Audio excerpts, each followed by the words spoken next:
Peace, everyone. Peace. My name is Jabari, and welcome to another episode of JabariVOCPodcast, where we talk about causes that matter and issues that we need to keep on talking about. And I have a returning guest. You know him by the name of Alex Suarez. Alex Suarez is a historian, an activist who has been a part of a lot of causes, and especially on the topic that we're going to talk about today with the Uhuru. He is a member of the Uhuru, and he is going to talk about the Uhuru 3. We had some bad news, unfortunately, from let's talk about this judge's name. So everyone can know this judge's name. The name of this judge is Judge William Jung. William Jung. William Jung decided to deny the dismissal of these bogus charges that the Uhuru 3 is dealing with. And we're going to have a conversation about this and also how we can support and stand in solidarity. So don't forget to like, share, and subscribe. And without further ado, I bring on Alex Suarez. Peace, Thank you for comrade. having me, comrade. How's it going? Very well. Very well. Just trying to continue to spread the good messages out about liberation. So I'm surprised the judge's last name wasn't Italian because, for example, the nothing against Italians personally, but for example, yeah, the judge that handled the federal case in Miami against Alex Saab right. uh, was Judge Scola, and he was actually appointed by Obama, so he was a liberal fascist. Uh, in the style of Mussolini, because Mussolini was even among the left at one point, and Really? well, of course, he came out of the Socialist Party of Italy, but Oh, that's right. Yep. Yep. the Scola at the time, I said Scola's the Democrat version of Scalia. Two Italian justices right there in the footsteps of their fellow paisano, right, their fellow countryman Mussolini. Mm. But the judicial fascism, also known as lawfare, for those who are not familiar with that term, it's a combination between the law and warfare. So Mm. using the judicial process to persecute rather than prosecute. Also, to address the title in regards to the judge being corrupt, let me just say we're not implying that he's taken bribes, but we're saying it's part of a corrupt logic, a logic Yeah. that's been corrupted, you could say, and part of a corrupt system in general. Yeah. The fact that this And was rejected and it took so long to reject it. And from what I've right. read so far, the judge was saying things like content neutral, which means, and I remember that content neutral was mentioned in the courtroom back in September when I went to Tampa to the court house. Um, content neutral means it doesn't matter what they're saying at the behest of Russia. They still have to Mm. register foreign agents. And then something that the judge put in there, it's unbelievable, is that if they were speaking about Russian cuisine, literally Russian cuisine, Russian food at the behest of the Russians, they still have to register foreign agents. It has nothing to do with the message. Give me a break. If Oh you're my getting God. billions from APAC to advocate for genocide, you're fine, according to the judiciary branch in this nation, in this imperial Right. nation. But if you're speaking out on behalf of oppressed people within the U.S. empire, within the colonial project of the United States, uh, and you happen to have gone to Russia on one of your trips, like you did back in 2015, prior to the special military operation in Ukraine, uh, then they want to say that you had to register foreign agents, which is a serious offense, a federal offense that could face up to 15 years. And what a lot of people don't realize is that 2 out of 3 of the defendants, this is essentially a death sentence. Why is that? Right. Hess is in her late 70s. The chairman, Omali, is in his early 80s. To be in prison for 15 years is a death sentence. Do you know what kind of Right. food is in there? I mean, Yeah. he died any time from a knife fight, including Jesse, who's younger, who could possibly survive the sentence. But the odds of Comrades Penny or the chairman or any of these 3 comrades, getting out unscathed is not with that sentence, and they're trying to throw the book at them, but with no evidence. Right. And their defense team is insisting on a jury trial. But here's the thing. Even if a lot of those jurors are conservatives, and some conservatives, especially Trumpian conservatives, tend to agree with Uhuru on NATO, been their position for over half a century, long before, back when they were the Soviet Union, long before Putin was in control. Right. And so, don't tell me I lost my train of thought. I should have some coffee before the show. What was the last thing I said? You was talking about how the Republicans, Oh yeah, when it comes to NATO. yeah. Now know what I was going to say. So even though some of those jurors may be Republicans who would agree on the foreign policy positions of Uhuru in regards to being against the expansion of NATO, the provocation against Russia on the frontiers of Russia, whatnot. Right. At the same time, they're going to be depicted by the prosecution to be leftist activists. And these right-wingers hate leftist activists. They hate Antifa. Most of them, if you ask them outright, do you know what Antifa stands for? They would say, yeah, they stand for, beating up right-wingers and blah, blah, blah. It's like, no. They stand for anti-fascist. They don't even know Antifa is short for anti-fascist. That's the level of the literary name. You don't even do a Google search or a Wikipedia look at what. Wikipedia is not entirely accurate, but at least it says what Antifa stands for, how they started. They were started by American Jews to, when the Nazis first took over the 1930s in Germany. Right. In response to that, there were anti-fascist groups that were not supported by the U.S. government. The U.S. was either neutral or pro-Nazi in the beginning. They saw them as a group they could use against the Soviet Union. Right. So the Americans, for example, that went to Spain to fight Franco, who was backed up by Mussolini and Hitler at the time, a lot of them were rounded up and thrown in prison upon returning to the United States. Even though FDR was kind of on the left, he succumbed to pressure on the right. Now, if you were a famous writer like Hemingway, the feds would just spy on you. They wouldn't put you in jail. So Hemingway went to Spain and fought fascists, but he came back and wasn't put in prison. But the unknown ones were. And so there was even, and I wrote a paper about this back in college, what they call African Americans that were in the brigades in Spain that fought the fascists because they saw a correlation between Mussolini's invasion of Ethiopia against their African brothers and sisters, and Mussolini sending planes to kill leftists in Spain to fight Franco. And so that international proletarianism, which Che was a product of later on in the next generation. For example, Che Guevara in Argentina, his family took in Spanish refugees of that civil war that were leftists.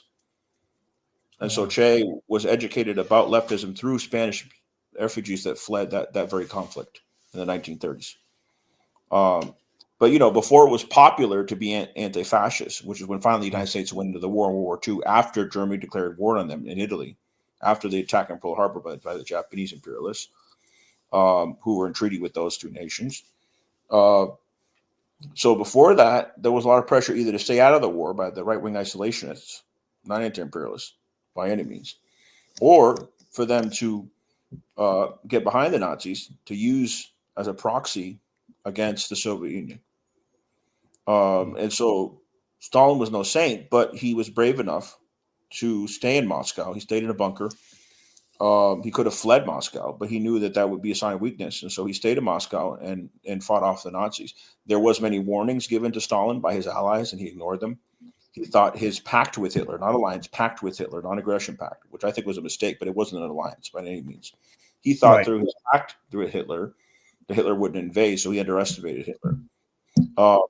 But the Germans didn't study history very well, did they? Because they should have known when Napoleon went into Moscow, when the Russian winter came, that was it. Yeah. So the Russians survived their winter, the Germans didn't, and they started to fight back. And then, of course, Hitler's obsession with Stalingrad, not to get too off topic, but we're talking about fascism and what the Uhuru 3 are going through. But, Hitler was obsessed because it was a city after Stalin. He wanted to go in. There was no strategic importance to go into the city. And the siege severely weakened the Nazi forces. It wasn't just Nazis. They sent in collaborators, Romanians, Italians. They sent all these allies into Stalingrad because so many Germans were dying. They needed to rely on other peoples to bring in, but the Russians were decimating them upon trying to enter the Stalingrad front. Mm-hmm. I mean, it was so scary for Germans. Like if you got in trouble with the SS and they wanted to get rid of you, but they couldn't execute you, they'd send you to the Eastern Front. That was like the worst thing you could do because that was a guaranteed death. Don't send me to Stalingrad, please. That was like the worst because they so feared the Soviets. Yes. But the Soviet sacrifice was more than any other nation. We're talking about up to 30 million people. And it's interesting because a lot of people negate the fact or deny the fact that out of the 6 million Jews figure, 2 million of them were Soviet Jews. Yeah. So that means there's a huge population of Russian Jews. Were Soviet Jews, including Soviet Jewish militia, Soviet Jewish soldiers that were resisting Nazis. Right. But that 6 million figure also includes Soviets. They deny that a number of what's called Russian Jews today were killed in the Nazi Holocaust. It wasn't just German or Polish Jews, etc. Yeah. I mean, when we talk, you go into a very deep understanding of anti-fascists and how they started. It's kind of sad that they don't even get that type of like recognition here in the States. They're just automatically assumed as like wild anarchists. I've heard really mad different types of ways to describe them that is all negative, and I'm like, hey, you need to learn your history and how this organization is made. And of course, of all places, Florida is the place to just these guys are so reactionary there. I mean, it's kind of really, really ridiculous. And the state where I reside, no, let me tell you, it was a relief to find out that DeSatan, as we call him instead of DeSantis, withdrew from the presidential race because he's a more effective evil than Trump. Trump's evil. I'm not going to negate that. Right. But DeSantis, as a military lawyer, knew even better how to get shit done than Trump. You know, Trump got some stuff done. He made some terrible promises. Promises for things I completely disagree with that he got done. But there was a lot of stuff he couldn't get done because he didn't know how to. He doesn't come from a legal or political background. DeSantis does. So that made it even more scary, right? We see in education and the fascist implementation, the cover up of the Nazi Holocaust in public schools. We know that. The cover up, of course, of slavery. They can only dress it by saying it was a benefit for Black people. There was some bipartisan support for that as well, not just DeSantis. Some of the more sellout Democrats that are collaborators with the Nazi Republicans.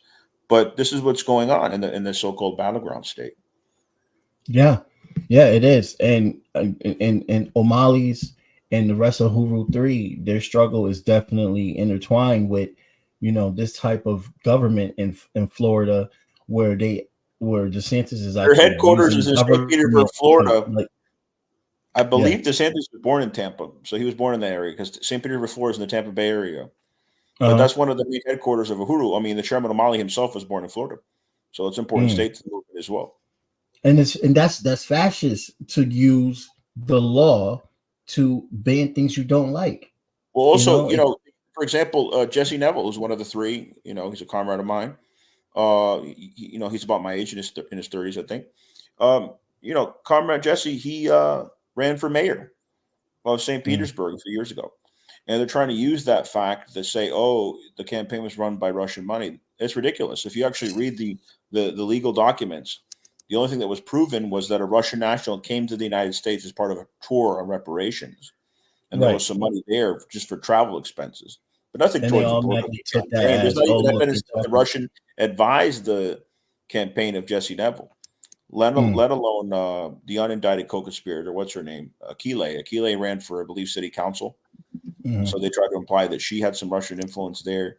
I mean, the allegations themselves are racist if you think about it. And so I want to stress that the Uhuru movement is more anti-colonialist than anti-racist. They're not trying to change people's mind. If they're already racist, they don't care. They're fighting colonialism. But the charges are racist because they're saying that Black people fighting for their own liberation, they're incapable of doing so without some white guy in Russia telling them what to do, which is absolutely despicable. I mean, actually, all the evidence is the contrary. There's a communication that they show between the Russian national in question and the chairman's arguing with him and says, we're not going to meet with that group. We're not going to do what you tell us. How is that being led orchestrated by the Russians. It's just pure McCarthyism. Yeah, yeah. And this happened for people that to understand. The FBI raided them before they raided Trump, Mar-a-Lago. The weekend before, yeah, it was 1 week before. So we as leftists. Oh, I remember when that. When the that thing happened. is, the Republicans that were supported Trump post raid, they only said abolish the feds when they went after Mar-a-Lago. They were completely silent, even being headline news when it came to Uhuru, because they're only against the feds when it's against their people. That's the double standards. Very double standard. Here we have another example of the FBI going after one of our black leaders. Like literally, they have decades of history of going after our black leaders. I mean, who was the first one? Marcus Garvey that they went after first. So you have a legacy of them always doing this, but the right only wants to focus on when they went after Trump, and then they get mad and want to suck their teeth when people. What a like lot of me, people I'm don't like realize whatever. about Garvey, who was an immigrant, who was deported from this country, just like Emmett Goldman and countless other leftists. But Garvey, what a lot of people don't realize is that Malcolm X's parents were Garveyites. And so there's direct correlation between the political education of Malcolm X and Garvey. And a lot of people don't realize Malcolm X was a brilliant student. He was elected class president in a mostly white school because he was so charismatic and intelligent. And, you know, he probably would have went to college and had a degree and not gone to the street and resorted to crime had the state not killed his father. And why do I say the state killed his father? Because it wasn't just the KKK. Because the life insurance policy said that his father killed himself. It's like, how could you kill yourself when you hit yourself over the head with a hammer and make your body go over these railroad tracks? It was so obviously a murder by the KKK because he stood up to the KKK. Yeah. And the life insurance that was guaranteed his family was not given to his family, which tore his family apart. You know, and so he was a victim of the state. He was a victim of the KKK. And because of that, he didn't go on to college, but he was always brilliant. So, you know, when he became, you know, a political activist later on, that I would think was inevitable because you have somebody suffered injustices like that without intelligence, without charisma. Of course, they were going to lead something eventually. He was kind of like the new Garvey in a way for the next generation. But something else I wanted to mention, because you touched on Florida, you know, his history is very important to me. So only about 45 minutes from where I'm at here, I'm in Northeast Florida. Due south is a town called St. Augustine. And there was people speaking Spanish, my father's tongue, here since the 1500s, long before there was French or English speakers here. And what I mention this because the Seminoles, along with the Spaniards and the freed slaves. A lot of people don't know this. They haven't made a Hollywood movie about it yet. And I touched on it in my speech back in November in D.C. There was 3 Seminole Wars. And each one of those wars, and those were against the United States, not Spain. The Spanish let the Seminoles be. Basically, if you said you were Catholic in name, you'd have to prove it. They let you be. It wasn't like the Inquisition in Europe. They were much more laid back in Florida. And so the Seminoles took in runaway slaves. The runaway slaves said, "Oh yeah, sure, I'm Catholic too." You know, they were advised by the Seminoles. What do you say to the Spaniards? They'll let you do what you want. Just tell them you're Catholic. And so basically, you know, they ran an entire fort called Fort Mose, which is very close to St. Augustine. And you can go to several historic sites in St. Augustine. You can even go to Fort Caroline, where the French Protestants used to live. They used to fight the Spaniards before the British and the Americans came down.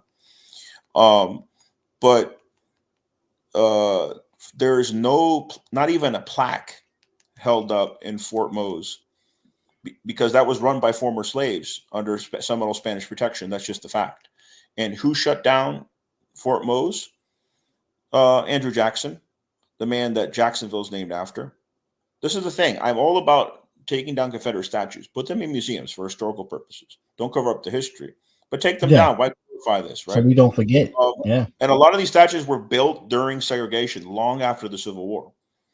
So they were built to signify hate and division, and to glorify slave owners, really, slavers. But I'm all in favor of that. But at the same time, you need to start changing the names of cities to indigenous names. There's several indigenous names or Seminole names here in Florida, even the state capital, Tallahassee, for example. But why not give Jacksonville, for example, a native name or indigenous name? It's named after a slaver and a genocider of natives, and who was Andrew Jackson, who decimated Fort Mose and shut it down once the Spaniards left Florida. But they should make a movie about Fort Mose, and they should make at least a plaque or a historical site, but it's completely covered up. And this is before DeSantis is covered up. DeSantis is just adding his history and how he covers things up using the law and, in public schools or whatnot, which as a result has been many vacancies for teachers in protests in the history department, whatnot.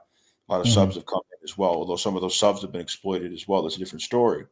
I was a sub at one point. But this is the system of capitalism. And the fascistic DeSantis or Trumpian, because Trump resides in Florida as well, way, As a matter of fact, DeSantism is more like Trumpism now because he's backing Trump, backing out. Nikki Haley, talk about an immigrant covering up her origins. Haley's not her real last name. She's from India. I believe her parents are from India, but she changed her last name to sound more gringa, right? More American, North American, you could say. Talk about a self-hater, right? She kind of reminds me of Ted Cruz, because Ted Cruz was born in Canada to an American mother and a Cuban immigrant father. But he always tries to make himself look American. I'm surprised Ted Cruz didn't change his last name to like Tom Cruise, the other Cruz instead of, C-R-U-Z. It must suck. It must suck to be self-hating like that. And now Cruz is backing Trump, even though he refused to back him in the RNC because he insulted his wife. But he has so little dignity. You can insult your wife, a couple years later, forget all about it, and be an opportunistic pig in the political process. That's how it is. Bow down. And I'm not just trying to go after Republicans. Biden is called Genocide Joe for a reason now, isn't he? Yeah. And that's the thing. When it comes to the Democrats, this is why I fear for Omali and the Uhuru 3. And for people to know, Omali is one of the OGs from back in the day, like the original revolutionaries. Well, he was arrested in 1966. Because there was a mural that he was fighting in court for them to take down, extremely racist mural that they had in St. Petersburg in his hometown. And not only did they in the courts lose the battle to take down the mural, but in the media they were insulting black women that were showing up to protest the mural. And when they were disrespecting his women in his community, the chairman had enough. And this was before the start of Uhuru, which was 1972 after he got out of prison. But in 1966, he was sentenced to go to prison for going down there and tearing down with his own hands the mural. He took it into his own hands as a revolutionary because he had enough. And he was in his 20s then. He was very young, but he was around in that time, in the era in the 60s and all that. Yeah. And very few from that time that were politically active in revolutionary causes left unscathed without prison sentence or murder. He served prison sentence. They're trying to put him back in again. His house has been firebombed. Their headquarters were raided in St. Louis and in St. Petersburg. I mean, this is what the imperialists do. Yeah. Ridiculous. It really is. And it seems like now they're trying to put him back in for the remainder of his life. And I guess what can we do? Can we continue? What can we do? Is spreading the message enough and calling? The state are there people that we have to call? Well, let me answer that first question. The state needs to know, and you know what state I'm talking about, the imperial state that we reside in. The state needs to know that there's going to be hell to pay if they take our leaders. You know what I'm talking about. I don't want anybody to accuse me of inciting a riot. I'm just saying what the reality is. I'll give you an example. The LA riots. What made Herbert Walker Bush, by no means a liberal, not even partially leftist. Right. What made Herbert Walker Bush, despite the fact those officers that crippled Rodney King in LA in the 90s, despite the fact that they were acquitted, what made Herbert Walker Bush make federal charges and put them in prison? The LA riots. You think if they had just gone around and sang Kumbaya, we shall overcome. That Herbert Walker Bush wouldn't bother to do that. It was the fear of the LA riots that made justice be served. The state needs to know the uproar that they will cause if our leaders are put in. Yeah. And so And they're not covering this. If that's the case, hopefully they're found not guilty. Because I don't see them taking deal. The Uhuru 3 are the best of the activists of this nation, and they will fight to the end. They're very principled. Now, with the FARA, I have questions on it. Was this a part of a FARA investigation? Because when journalists and activists, I think it's mostly a journalist thing. You have to, when you're doing foreign affairs, you have to register with FARA, right? Is this a part of that charge? So I can get a clear mention in the courtroom that there's never been a single case where somebody was convicted of not registering as a foreign agent. It's never happened before. Mm-hmm. So they don't even know the criteria of how to sentence somebody for that because it's never happened before. Florida. But who are the first people that have to register as foreign agents? Right. Who are the first people? APAC. Mm-hmm. APAC. Mm-hmm. Billions. I don't care if it's legal. It's still bribery, okay? When you're sending millions of dollars to individuals to change how they vote in the legislative branch, that is bribery. That is be working at the behest of a foreign country, which is a genocidal nation, which is a Zionist nation, the Zionist entity of Israel. And they have their money in almost every politician's pockets. When you look at who endorses who and who is funded by who, almost every politician has their hands on APAC. Every politician. Even J Street. Are you familiar with J Street? APAC has given so-called donations to both Republicans and Democrats. Right. J Street's supposed to be a little more moderate, but they're also advocating for Zionists, and they give money to Democrats, even to call themselves progressives. So there's so many lobbies. Too many. The lobbyists should be charged. Well, that's the thing. If you lose political office for being a sellout and your constituents had enough, you become a lobbyist as well. That's so corrupt. They have a term for it. It's called the revolving door. So if you lose your position in Washington, you have a position waiting for you as a well-paid lobbyist. So then you're just selling out a different way. Jesus Christ, man. Oh my God. So is there any way they can limits? Okay. If you're gonna have term limits for Supreme Court justices, right? I agree with that, by the way. Yeah, term limits. At the same time, you should make it illegal that if they retire, they become lobbyists. Because they could do some damage, having known as Supreme Court justices how to use the system. Right. Once they become lobbyists. Or they shouldn't join boards. So, because once you pass one law, you need to back it up with another. You see what I'm saying? Yeah, you made some progress. Let's say we got that passed. The term limits for the Supreme Court justices, right? Right. You have to put something in there to prevent them from becoming lobbyists. I would say the same thing for all politicians, because even though the Supreme Court justices are judicial, these are political trials that they oversee because they determine policy. And what's happening with the Uhuru 3, just like with Alex Saab, is a political trial, just like happening with Assange. Political trial, not based on logic, not based on truth, but based on hidden agendas that us as activists and revolutionaries should expose. And they have no right to be holding these people. And they're going to drag this on, like you said. It took them this long. By the way, their freedom of movement. I'm not going to say which of the Uhuru 3 I spoke to. One time I had a conversation with them, and they said, "Oh, I hope to go to Florida. It depends if they let me." You understand what I'm saying? Because even now, even though they haven't been convicted of anything, right? The freedom of movement, they have to get permission to go to certain events. It's a total violation of their human rights. They're out on bail, and they shouldn't have had to pay that bail. This trial should have never even been initiated. It's a travesty. Right. For people that are listening, how can we show support? What should we be doing? Besides, I know that we should be talking about it 24/7. Well, the thing is, when somebody goes to a Palestine rally, they should have the Uhuru flag, or at least a sign that says "Free Uhuru 3," because the Palestinian cause is a cause that Malcolm X championed. a cause that Chairman Omali over 50 years has been advocating for. Right. And there's some white opportunist groups or white-led opportunist groups that, not to name names, that are using the fact as if it's a fad, like a hashtag on Twitter or X that, free Palestine, free Gaza, to get more support in, more donations or whatever. But this is something that Uhuru's been fighting for.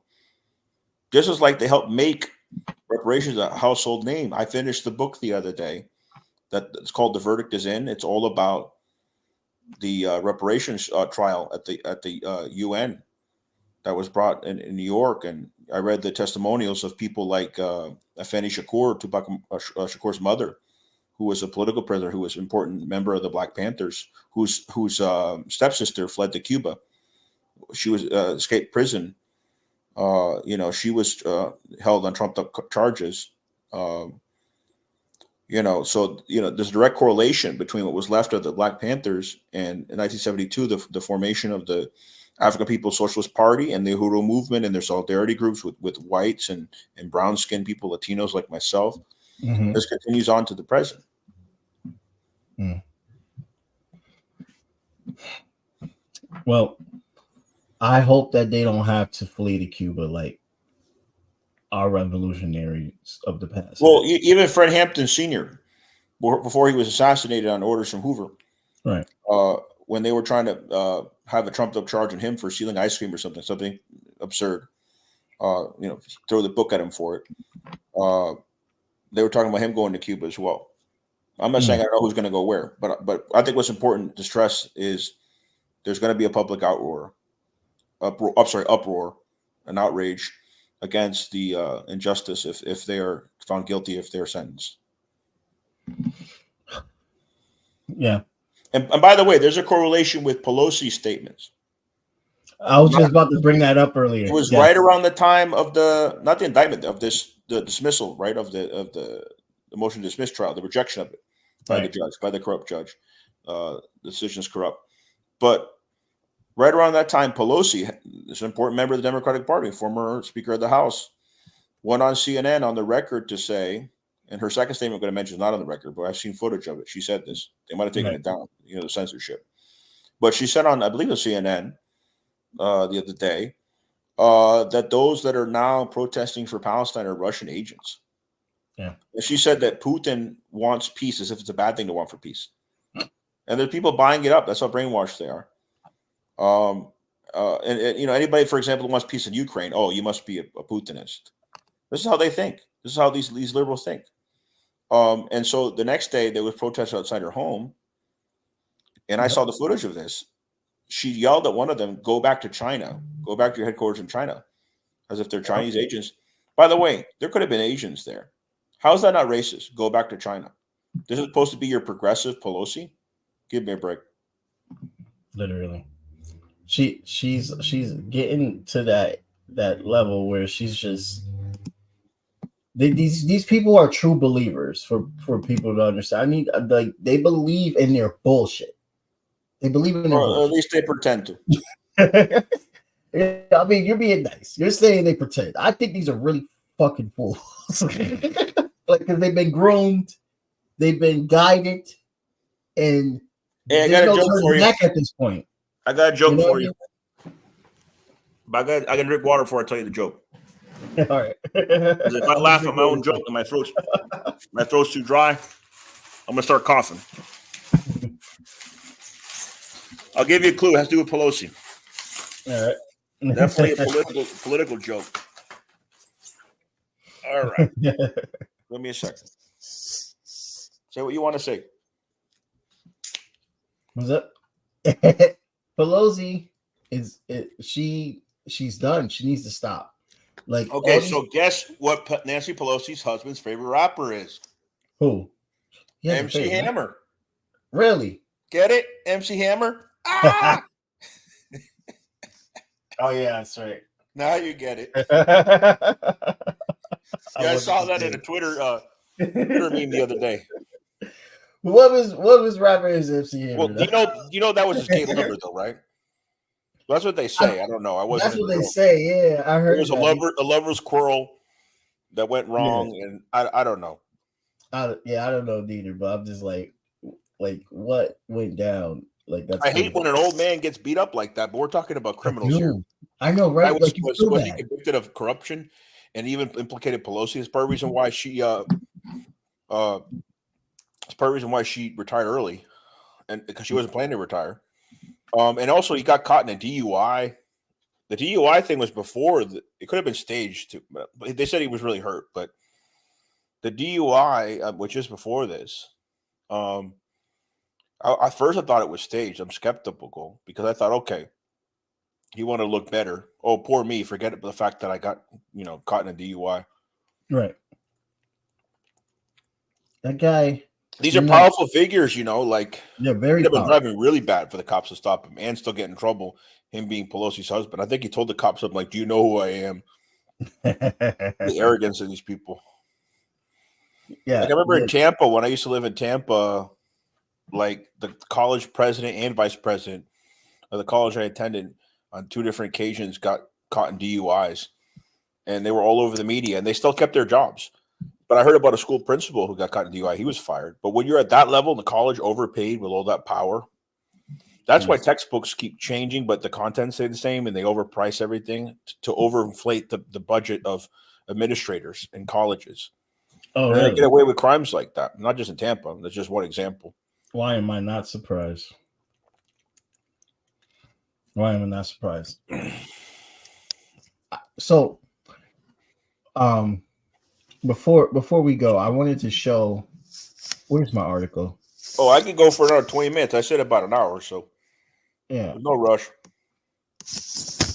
Where is my freaking article? I had Which article are you talking about? Oh, yeah.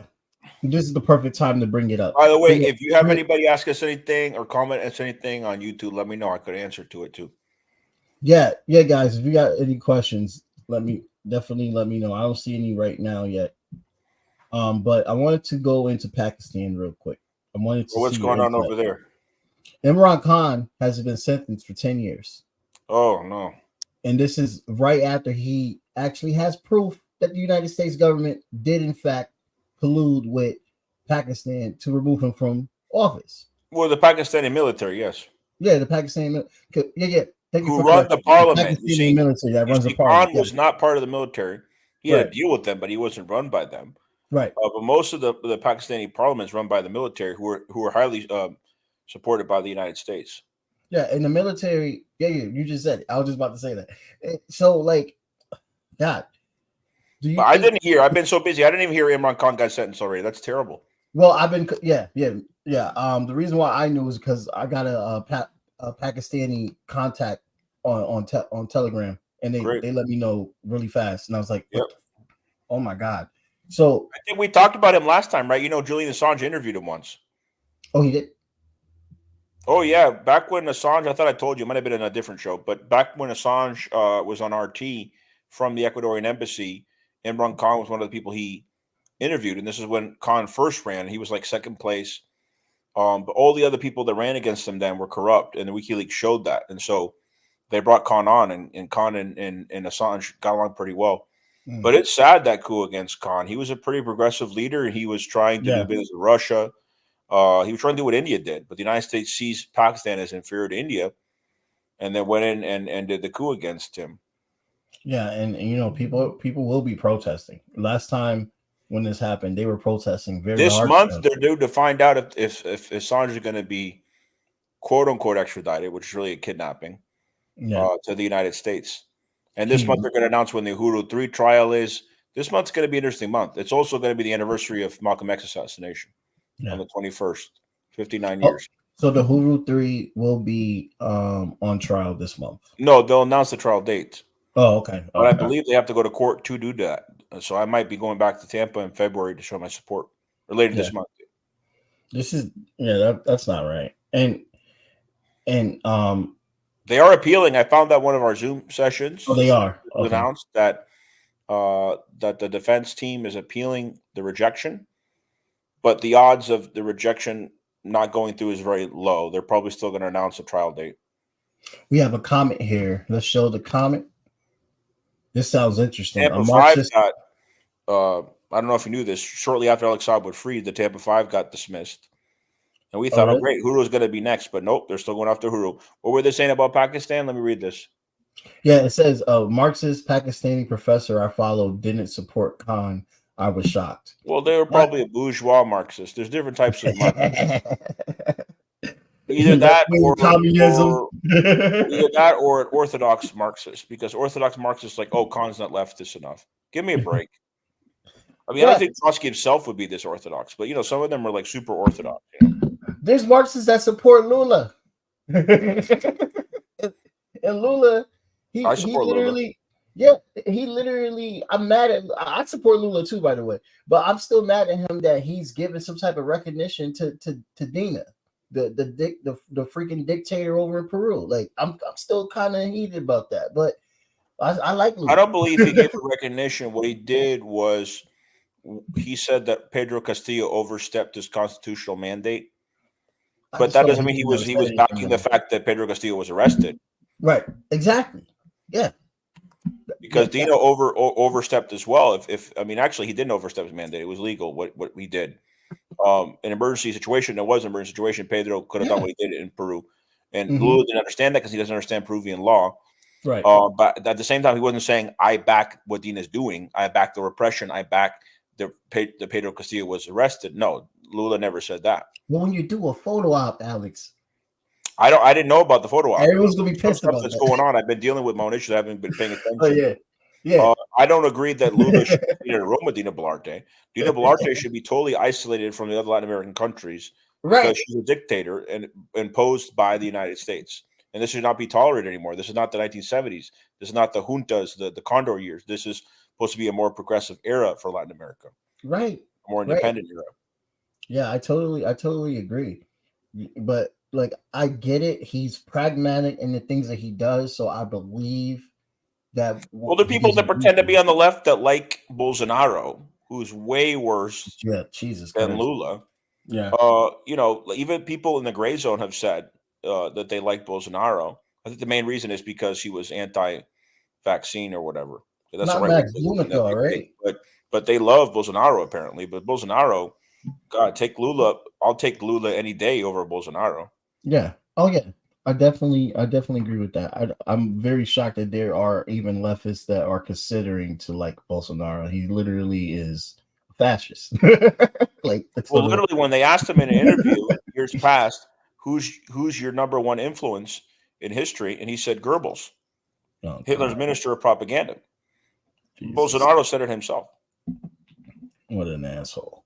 And when he fled to Orlando, only about a 3 hours drive from me, I planned to protest outside his home. I found out where he was staying. And then soon before the protest was going to happen, he went back to Brazil. I guess some deal was made so he wouldn't be convicted for his corruption down there. I mean, I'll tell you that Lula's kind of middle ground. I wouldn't say he's pro-U.S., but he's friendly to the United States. Yeah, he knows how to balance the bullshit. I would say he's friendly to the Chilean government, although they have some cabinet members who are communists. But he's certainly not as leftist as Maduro or Pedro Castillo was. There's no comparison there. Yeah. And I appreciate that the fact that you said that Pedro Castillo had the right to do that, because he did. I mean, other Peruvian presidents from what I've been told have done it before. Well, that's because the Congress has too much power. Right. They have a right to impeach the president. I remember what the percentage is, but it's very easy to impeach a president in Peru. They should change that. But if the majority of the public backs the president against the will of a corrupt Congress, they can temporarily shut it down, which he did. You can do that in the Peruvian constitution. No. And I'm sure Comrade Paolo would tell you this. I believe he was born in Peru. My father's Peruvian. I lived there for a time, so I'm familiar with this system. What are your thoughts on Ecuador? Able to do that? Is Ecuador right? They just got the right wing president, or am I thinking about Argentina? No, he's been there I think he's been there 6 months now. But it's been chaos since he took over. Mm-hmm. Yeah, and he's like, I mean, by the way, the guy prior to him was a continuation of right wing. The guy prior to him was right wing, and the guy prior to that, because Lenin Moreno was not a real left winger. He's the one that gave Assange over to the British authorities. He betrayed Rafael Correa's party. The last real leftist president was 3 presidents back, Rafael Correa. So the current president is a continuation of the right, which is the destruction of the Ecuadorian economy, the continuation of the neoliberal policies, the IMF loans that is destroying the Ecuadorian economy, the fact that they built a U.S. base in a section of the Galapagos, which is supposed to be protected territory, the fact that they did not return to the sucre currency in Ecuador, they maintained the U.S. dollar. Had Correa stayed in power longer, had a true Correan took over, from Correa's party, they probably would have went back to the sucre. But it's the American dollar that controls Ecuador. Argentina, which is a larger country, is trying to go with Milei, who's a complete right-wing maniac, to the U.S. dollar. That would be a disaster for the Argentine economy. I agree. And Ecuador, they said like it hasn't been as violent, and now it's even more violent. And it's run by the cartels. Yeah. You had a presidential candidate that was killed by the cartels. They hired Colombians to do it, but these were Ecuadorian cartels. And when Correa was in power, there was virtually no cartels in Ecuador. It was a very safe country. You've had all these years where right-wingers took over, and the drug cartels are taking over as a result, and they're backing these right-wing candidates. Yeah. I mean, with the U.S. backing as well, where you have the U.S. DEA or CIA usually have drugs, right? They bring them in. They're one and the same. That's why we need President Lewis to. By the way, Pablo Escobar's son said the reason why his father operated as long as he did is because he worked with the CIA. This is what they do. There's a long history of this. Noriega, when he was drug peddling, he did at behest of the CIA. He only became a U.S. enemy later on when he was talking to Cuba. So who's the new narco state? But let me tell you, even hear me out. Okay. Even El Chapo, I believe El Chapo's daughter, some close relative, El Chapo exposed the fact in an interview that her father worked with the CIA as well. So if you're a drug lord operating in Latin America somewhere, odds are the United States is protecting you. Right. So, of course, if you're a U.S. puppet, a right winger in Ecuador, you're going to bring in the cartels and U.S. orders. That's just how it works. It's been going on like that at least since the 1980s. Yeah, I mean, well, Colombia is all over this now because now that Colombia has a left-wing president, there's been a lot of inner fighting between the former narco state powers and this new government. And let me tell you, Santos is thrilled. And he's not openly thrilled, really? But you don't want to say. He's probably thrilled now the fact that his compatriot, Alex Saab, was freed. A lot of people don't realize Alex Saab was born in Colombia. I believe he lived in Colombia until his late 20s and then migrated to Venezuela, where he became a Venezuelan national and diplomat. But he's originally from Colombia. And Alex Saab represents that unity between the Colombian left and the Venezuelans. The oligarchs always tried to divide the Venezuelans from the Colombians. They were the same nation on the boulevard at one point. Yeah, they were. Yeah. That's interesting. Along with Panama and Ecuador, they were called the Gran Colombia or Grand Colombia. That was the name of the nation at that time. Well, would you call this a pink tide, even though the right winger got in? Well, Peru was right wing the entire time of the original pink tide in the early 2000s. The fact that Peru with Pedro Castillo restored relations with Venezuela soon after I went there, along with Argentina, was still under a kind of center-left government under Fernandez, was a victory.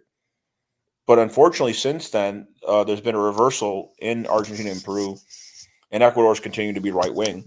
But you still have a number of left governments, or at least center-left: Brazil, Chile, Nicaragua, Colombia, Venezuela. Very significant. Bolivia is maintained by Arce, ally of Morales. So that in that regard, they're making some gains. Even the president of Guatemala. So a lot of people don't realize Arbenz, right? You heard about the Arbenz coup in Guatemala? Yeah. So the president before Arbenz was part of the same party as Arbenz. I believe they were the same political party. They certainly were political allies. His son, the son of the president before Arbenz, I can Google it right now because I don't remember off the top of my head. But the son of the progressive president who was part of Arbenz group is empowering in Guatemala now. He was just elected like 1 month ago. So Guatemala's gone left too. That's a good thing. And Mexico, you don't want to forget AMLO in Mexico. He's left, definitely. He stood up to the Yeah, UN. but Let me look up Guatemala president. his stance on Palestine wasn't really too nice. Okay, Arevalo. So Arevalo's father worked with Arbenz, and Arevalo's progressive like his father was. So Arevalo in Guatemala now is to the left. That's a victory in Central America. Mm-hmm. What were you just saying? I said AMLO did not have a nice response about Palestine. He didn't want to end his relationship with Israel, and he didn't want to condemn Israel. Maybe he changed his mind now with the body count. I'm not familiar with that, but I know that he's been advocating for Assange. He offered him asylum. And I know that Assange's wife has been all over Twitter defending Palestine, which makes sense because WikiLeaks helped inspire the Arab Spring, which helped make a more friendly government arise in Egypt that was pro-Palestine. Right. And that was Morsi's government before it was overthrown by Sisi, who's a terrible dictator like Mubarak was. Yeah, FCC. Who's been complicit in the genocide in Gaza. Right. I wouldn't say as evil as Israel's role in Gaza is, but definitely complicit and cowardly. But I'm not familiar with AMLO's position in the Middle East. I'd have to look into that. But certainly he's taken other positions I agree with. He helped save Evo Morales' life when there was a coup in Bolivia. Yeah, I remember He helped save Pedro Castillo's wife and children in the Peruvian coup. I didn't know that, but that's nice. Yeah. He stood up to Pedro Castillo's family lives in Mexico. That's a fact. And he stood up to the U.S. on a number of occasions. So he's had a lot of positions that I agree with. And Mexico has very friendly relations with Venezuela. They've hosted negotiations between the Venezuelan opposition and Maduro's government, the legitimate government. And by the way, there's supposed to be, probably by the end of this year, presidential elections in Venezuela. There's also presidential elections in the so-called bourgeois democracy of the United States, which is not even a bourgeois democracy at this point, but is a full-on corporatocracy. Let's stay on Mexico for a minute. Like Venezuela are far more democratic. Yeah, tell me about Mexico. Yeah, let's stay on Mexico for a minute, though. I'm trying to find research on this. Do you think the United States is funding the cartel? They always do. Because AMLO, he didn't say it outright, but when Chapo fell out of line, like Noriega did, then they extradited him or kidnapped him to the U.S. So just off of the CIA connection, it's clear as day that the United States government is always funding the cartel. That's where they always get their weapons from, and because majority of their weapons is imported from the United States as well too. Absolutely.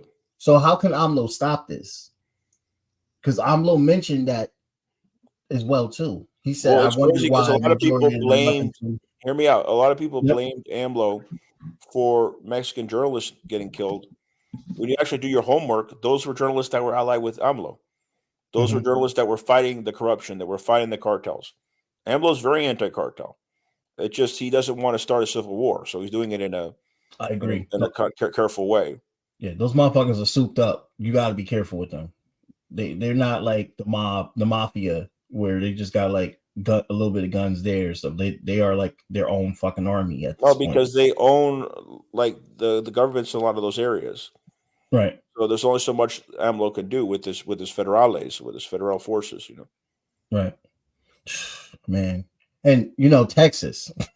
By the way, the Zapatistas in the 90s were not a sectarian because they needed their help because of the neoliberal attacks and the attacks of the right-wing government at that time. But now the Zapatistas don't want to talk to anybody. Like AMLO could beg them, please negotiate with me. I support you. I'm a leftist like you. And the Zapatistas would say F you because they're pretty sectarian. These are what my Mexican comrades told me. So they're great people. They're just very sectarian. They don't want to work with AMLO. And it's not because of AMLO, it's because of them. So would it be fair to blame him for that? But I'd have to look into what his policy position is on Palestine. I didn't hear about that.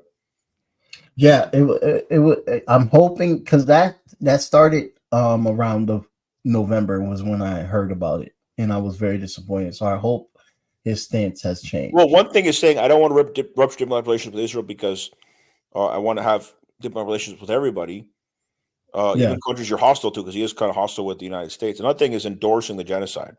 I've never seen a statement of AMLO endorsing the genocide. Oh no, he have never done that. No, he has never done that. The thing is, he believes in diplomacy. He believes the best way to deal with Israel maybe is protesting what they're doing and making remarks about it, not doing the extreme of rupturing diplomatic relations. There's a lot of Arab countries that still have not rubbed diplomatic relations that have restored it with Israel for this, but some Latin American countries have. And Below, unfortunately, is not one of them. So, and did you hear about this ceasefire that they're proposing now? well, there's always proposals, and usually it's by Hamas, and Israel rejects them. Is this one by Israel or by Hamas? This is Israel this time. Really? And what are the conditions? I haven't looked into it yet, but I saw it's probably so they can focus on the north because they're so bloodthirsty. Now they want to go into Lebanon. Yeah, but I saw Palestinians rejoicing on the live feed and on Instagram. Well, because they see it as a victory for the resistance if the Israelis pull out. Yeah, yeah. Which, by the way, everyone, please go to my page and donate to Gaza Solidarity Aid. They're depleting in resosureces. Yeah, you're doing good work advocating for them. I support that. Thank you. We have a question. Money to donate as well. Got to get back on my feet, comrade. I feel you, comrade. Don't worry. Comrade, I have a question in the comment section for you. Oh, good. Go ahead. Yep. Let's pop it up. What keeps the heavily armed drug cartels from being pro-people? Are they authoritarian fascists, just warlord violence? The Sahel military seems principled. What gets us different outcomes? So clarify to me, Comrade Jamar, because you might know better than me. What is the Sahel military? The Sahel military, I believe he's talking about in Africa. Which country? Somalia? The Sahel is the region around Niger. Oh, okay. Burkina Faso. Yeah. You're talking about the anti-French struggle. Yeah, I support their efforts to throw out the French imperialists 100%. It's very inspirational what they're doing in that part of Africa. But when you talk about the drug cartels in Latin America, they don't have an ideology, most of them. I mean, there was even talks of Escobar having secret sympathies for the leftist guerrillas. We don't know. We knew he grew up working class, but there's people that grew up, plenty of people grew up working class that went to the right instead. But I think a lot of these cartels are non-political. They're just opportunists. They'll bribe whatever politician they can to let them do their business. And they are authoritarian. They're not fascists either because they're not political. That's interesting. I never really thought of having a political analysis on fucking cartel. No, because they're all about making money, right, and control. They're not about necessarily politics, although they'll use certain politicians to fulfill their aims. Yeah. I mean, well, when you think about it as well, too, I mean, every single drug lord, like, for instance, let's just El Chapo for right now, they took care of where they came from. They took care of their original homes. The people there loved them. The people there supported them because they always gave back. But remember, they were doing it for a reason, not being out of being benevolent. They were doing. You always have to look at the motivation behind things, right? They were doing it because if they were on the run from the state, they know they go back to their home state and they'd be protected by those people because they took care of them, because they built schools and churches or whatever in that community and helped them. They're doing it for selfless reasons, not selfless, because then they know they can rely on those people to hide them if they have to go on the run or anything like that. Right. So in a way, I can see that there's some type of like some understanding, like what this question is saying. I don't think they would be fascist or authoritarian because every time I'm not in the cartel. All I know is here on the streets, when it comes to gangs and stuff, the only reason why they respond violently is when something else happens. By the way, the Young Lords, those were the main force that worked with the Black Panthers, represented the Puerto Rican independence fighters in the U.S. Empire. The Young Lords started out as a street gang. Yeah, a lot of the groups that Fred Hampton Sr. worked with started out street gangs. Then they got politicized. They got rid of the drugs. They got rid of the corruption, and they became a revolutionary force. In those situations, you can do that. You can take the young blood, the less indoctrinated or brainwashed members, and politicize them. I'm not opposed to that. But I think hardened criminals, cartel members that are irreformable, you shouldn't work with them. You shouldn't trust them at all. Oh, no. No. Those cartels would not have the power that they have. They would not be able to operate the way they operate without U.S. support behind the scenes. So there's U.S. agencies, the U.S. tentacles, as they say, of the U.S. empire that's behind a lot of these things. And the perpetuation of stereotypes about Latin Americans to make us look inferior on shows on Netflix written by former DEA agents. Yeah, that's all intentional as well in the culture. Like I said, you wouldn't see Hollywood make a movie about Fort Mose. Shows the what it was like under the Spanish, how the Seminole and the freed slaves worked together and ran a whole fort. That made access to the coast in that part of Florida. They won't show that history. They won't show the great Andrew Jackson and how he decimated all of that. Last question, because we got. I'm not a psychiatrist, so I can't say if they're not or not. I don't know. That's a psychiatrist question because I know that it comes from Freud, he was high on cocaine most of the time, but it was legal. They didn't get any pharmacy. But Freud, talking about drugs, right? But Freud, he used Greek terms like Narcissus was one of the Greek gods to define certain personalities. But I'm not an expert in the field, so I can't say if they're narcissistic or not. So basically, he can tell you where these fancy words came from. But he can't tell you if they're actually. Oh, Freud wasn't the only one that used words that came from the Greeks, right? Like, for example, democracy comes from the Greek word democracia, which is democracia in Spanish, almost the same word, which means power to the people. So a lot of the political words, concepts comes from the Greeks as well. So Alex Suarez, listen, I got to go to bed soon. I got to get up in the morning. But I need you to come back on the show. Can you do that for me? Absolutely. We have good conversations. I'd love you to interview more people that are involved with the Uhuru as the trial is ongoing, so we can expose what's going on. I would love to interview them as well too, and I'm going to have some very, very well prepared questions for them as well too, so I can pick their brain. I will be so honored to talk to them. Thank you so much for the opportunity. How can people find you? I put your Twitter page. Is that the only one? So let me just say, even though I'm sitting on an armchair, I'm by no means an armchair revolutionary. I'm a hands-on revolutionary, and comrades can find me on Twitter under Alex Suarez 2. You see it there. Yep. And I have a blog on WordPress under Alex Suarez where I've been disseminating things out of Venezuela, translating them from Spanish to English, things happening there and other parts of the world, Palestine. As I said in the speech in D.C., it's beyond unity towards solidarity. That's where it really comes from, that empathy among the fellow oppressed and working class of the world.